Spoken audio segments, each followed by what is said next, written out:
దేవునికి స్తోత్రంలో దేవుని బిడ్డలారా, అందరూ క్షేమంగా ఉన్నారండి.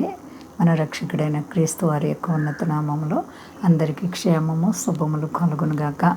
అందరూ క్షేమంగా ఉన్నారు కదండి.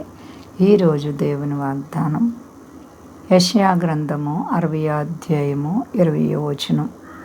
యెహోవాయే నీకు నిత్యమైన వెలుగుగా ఉండును, నీ దుఃఖ దినములు సమాప్తములగును. దేవునికి మహిమ కలుగునుగాక. ఆమేన్. ఎంత గొప్ప వాగ్దానమో చూడండి.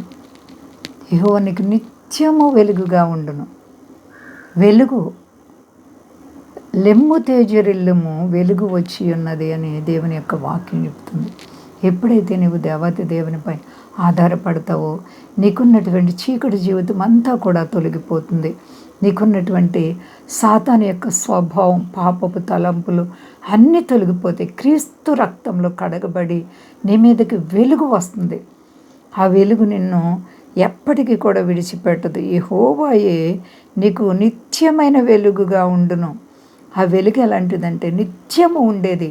ప్రభువైన యేసుక్రీస్తు వారు అంటారు, నేను లోకమునకు వెలుగై ఉన్నాను, నన్ను వెంబడింపగోరేవాడు చీకటిలో నడవక జీవపు వెలుగు కలిగి జీవిస్తాడని యేసయ్య చెప్తున్నారు. కాబట్టి నీ జీవితం జీవపు వెలుగు కలిగి ఉందా? నిత్యమైన వెలుగు కొరకే నీవు కనిపెట్టుచున్నావా? నీ దుఃఖ దినములు సమాప్తములగును. హల్లెలూయా. నీవే ఇబ్బందుల్లో కష్టాలు ఉన్నావో ఇక మీదట అవన్నీ కూడా తొలగిపోబడును గాక. నీ మీదకి దైవాశీర్వాదాలు దిగి వచ్చును గాక. నీవు హెచ్చింపబడదువు గాక. నీ కుటుంబంలో ఉన్న ప్రతి విధమైన కీడు తొలగిపోవును గాక. యేసు రక్తమే జయం. నీ జీవితానికి దుఃఖ దినములన్నీ కూడా సమాప్తములైపోయి ఉల్లాస వస్త్రాన్ని ఇస్తానంటున్నారు ఆయన. ఉల్లాస వస్త్రం, సంతోషం. శోధనలు సహించేవారు ధన్యులు. శోధన వచ్చిన దాని వెనుక మరలా ఆశీర్వాదం, కీడు వెనుక మేలు చేసే దేవుడు. కాబట్టి ఎవ్వరు భయపడకండి, దేవతి దేవునిపై ఆధారపడండి. దుఃఖ దినములన్నీ కూడా సమాప్తములు అయిపోతాయి అంటున్నారు ఆయన. మాట ఇచ్చి తప్పుతున్నారు కాదు.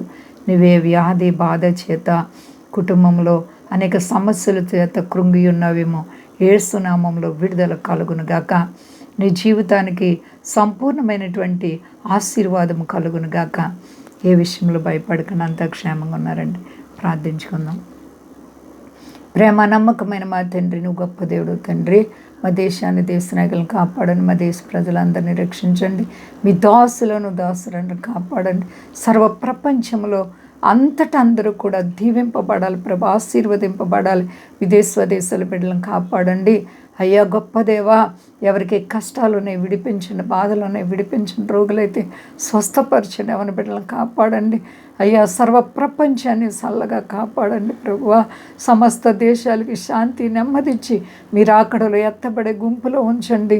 సమస్తానికి నీవు అధిపతివి, మహోన్నతుడ మేలుతో నింపు, శక్తి కలిసేనామని అడుచున్నాను తండ్రి. ఆమేన్. అందరికీ వందనాలండి. మా కొరకు పరిచయం కొరకు అందరూ ప్రార్థించండి. ప్రభువారు మిమ్ములను, మీ బిడ్డలను, మీ కుటుంబాలను దీవించి ఆశీర్వదించునుగాక. ఆమేన్.